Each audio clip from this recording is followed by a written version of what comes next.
Hello guys, welcome back to my channel. Thank you so much for always coming back to watch my videos. Guys, happy new month. Happy new month. The last month of the year 2024 is here once again, guys, and we appreciate God and thank him so much for taking us this far. Yes guys, today's video I promised you that I'll be sharing so much of my childhood memories, and here I am today guys. We are going on with those memories as I travel this very narrow road. Guys, the journey is longer, but right now it is taking me back home to that village. Those are the stories I want to be sharing with you. Keep in here, stay updated here so that you can hear so much of those childhood stories that have shaped me to be who I am today. Yes, guys, the homestead is a tiny homestead. Nothing is beautiful as what we see here in our lives today. The extended family living together, sharing from chores to food, living with your grandmothers and your grandparents and your uncles and your aunties was the most amazing thing. I have missed sharing with my children today. Guys, it is a family living together in harmony, sharing, learning from each other. In this village lies a story of hope, a story that you want to one day get out and do better than you had. Living with your uncles, being punished by anyone was just one special thing I miss today. What are your childhood memories? Are there memories that you can share that you had in your childhood that just the thought of them brings you so much joy? What kind of friends did you make in your childhood? What games were you playing during childhood? Can you compare with today's children? Do the memories look the same? Please leave a comment in the comment section. Share with me your childhood memories. Let's know what someone else experienced in childhood and what another experienced in childhood. To be honest, my children have not experienced anything near what I experienced. My childhood friend was my friend till death. Rest in peace, dear Caroline Odaba. Guys, we played games. There were no gadgets. We sang songs. We ate together and shared what we had. And we never lost the friendship. The homestead was a quiet place. People lived as one. There was no fear of losing anything except wild animals. Guys, please leave a comment in the comment section and let me just know how I miss you, my grandmother. Evenings were moments I looked forward to every day because those were the times that you go to the kitchen and sit with grandma as she cooked the evening meal. The way she would send you, give me that, bring me this, do this for me, get me a little water. Oh, that was so much fun because at the end of it you were rewarded with some meals there that some people did not know you were getting.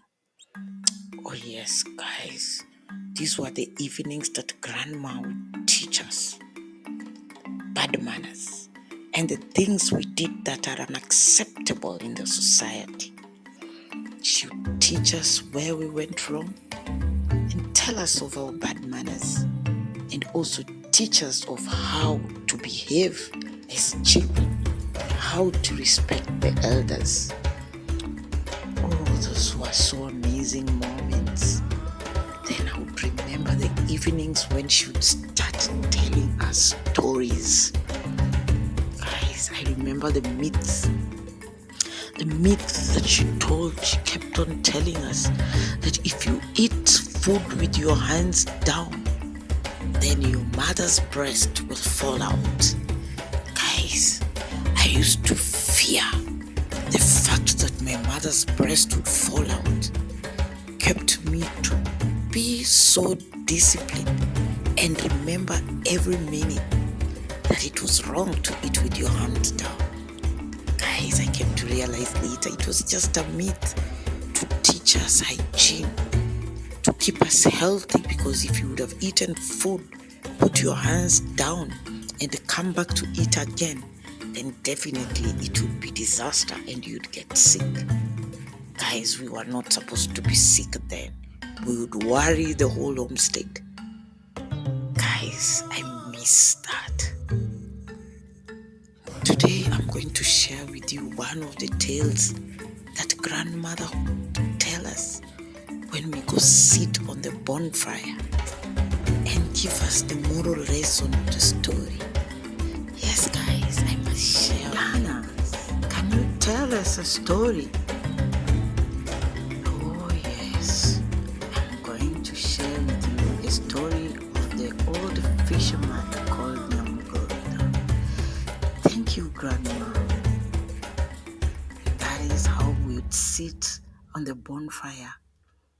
All of us with our cousins, our aunties, because the women sat together with the grandmother and their mothers, and the boys sat with their fathers, their uncles, and their grandfathers. That is how it was. And yes, grandmother goes on. Once upon a time, there lived a fisherman in this village of ours, and he was called Nyamugota.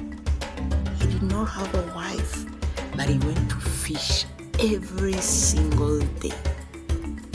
One day, the fisherman went early in the morning to fish, but instead of catching a fish, he actually caught a woman on his net.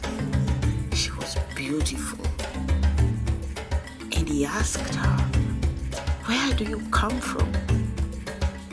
And the lady told him, "I am from the river." And Nyamgondo took the lady to his house and made her his wife. Nyamgondo did not know that the lady had got so much blessing and so much wealth that she carried from the river, because she was followed with cows.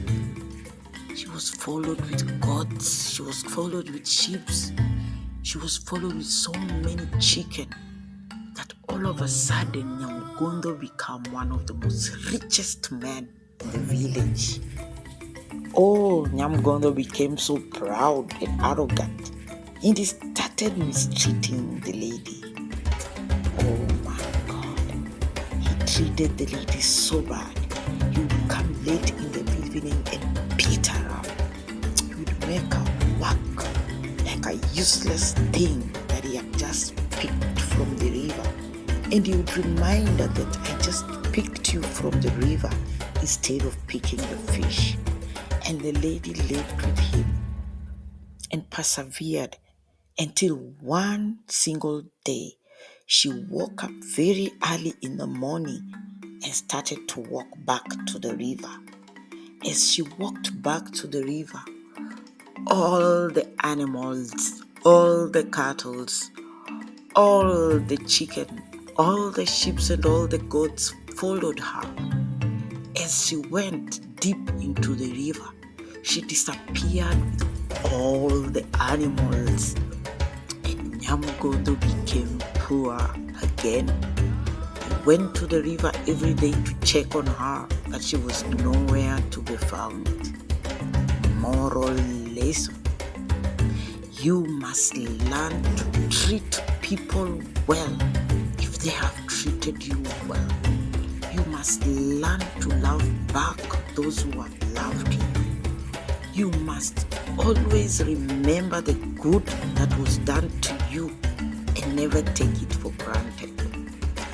Thank you, Grandma, for that story. It's so amazing. Thank you so much. Good night, Grandma. As I dive to bed in the evening, I had dreams I would never have. I had sleepless nights because most of the things that my grandmother would tell us would ring so much in my head at night. And I would just think of what kind of a life I want when I grow up. Guys, when my uncles came from the city, they would tell us so much about the good things in the city. They would tell us about the big schools, the big houses. They would tell us about the lights, those beautiful cooking gases and not firewood. And I would dream about them. I would dream. And I set a mindset that one day I will go and live in the city. Even though my mindset was limited by the environment I lived in then, but there was hope that one day I will get out of the town and go and live in the city. I would go and live in a house where there was light. I would go and work, go to big schools, meet big people. I wanted to see cars because in the village there were no cars. So one day when my father said we were going to live in the city, oh guys, that was the best time of my life. But guys, that childhood shaped me to be who I am today. The loving heart, the compassion, the respect, the discipline that I have today came from that childhood that I'm sharing now. Thank you guys for watching and see you next time. If you are new here, please do not forget to hit that subscribe button. Leave a comment and let me know what you think about my videos. Guys, we are already 500 subscribers, and before we close this year, we must hit 1,000 subscribers, and I know we're gonna do that. Till next time when I share another childhood memories stories with you. Bye.